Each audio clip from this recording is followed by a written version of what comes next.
Paano nga ba magka-Wi-Fi kahit brownout sa inyong lugar? Let's start.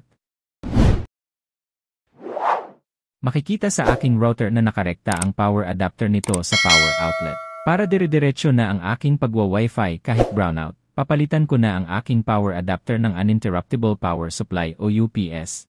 Makakatagal ang power supply na ito hanggang 5 o 6 na oras na brownout. Bunutin lang ang old power adapter sa outlet, at bunutin din ito sa iyong router. Ito ang UPS na nabili ko sa Shopee. Nasa description po ang link if gusto nyo ding bumili. Mahigit 200 pesos lamang po ito, which is napakamura na. Isabit lang ang UPS malapit sa router at sa outlet. Isaksak na ang adapter sa iyong router.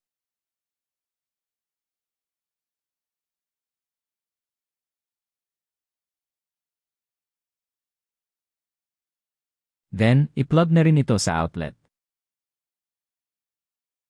At ready na for brownout ang iyong router.